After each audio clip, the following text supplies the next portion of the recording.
Well, let's go a little younger here.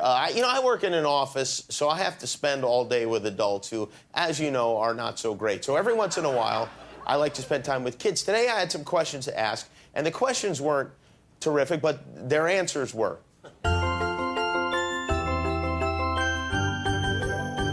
How old do you have to be to drive? A mommy. A mommy? 18 and 81. Maybe like 10, 15, 12, 65. Does your mom drive? Yes. Is she 65? Maybe. She'll be delighted to hear that. How old do you have to be to drive a car? 58. Yeah. What about 48? Is that old enough, do you think?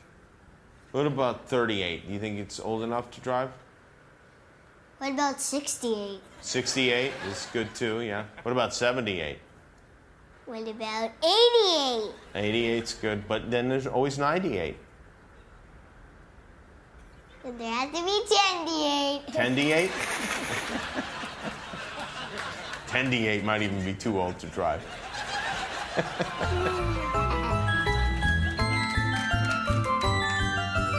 What would you do if you had $1 million?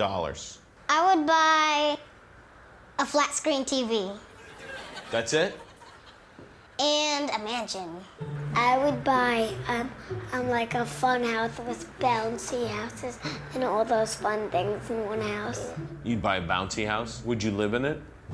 Yeah, and it'll be jello inside. What would you do if you had $1 million? Cash. Donate half to charity and donate the rest to people who don't have money or clothes. So half to charity Yeah. and half to people who don't have money and clothes. Well, I'd save a little bit of money for me, but... To do what with? Like, buy food for myself, maybe my kids. You have kids? How old are they? No, I buy food for my kids and my wife and me. What's your wife's name? Really? Oh, that's a pretty name. How did you meet, really? I don't have kids. Or a wife. So you were lying about the wife. What? You were lying when you told me you had a wife? Well, you asked me a question that I... What? You lied. Really? Oh, are you calling for your wife? No. Well, you just said really. You're a funny guy. Really? Yeah. Tell her I said hello. Hey!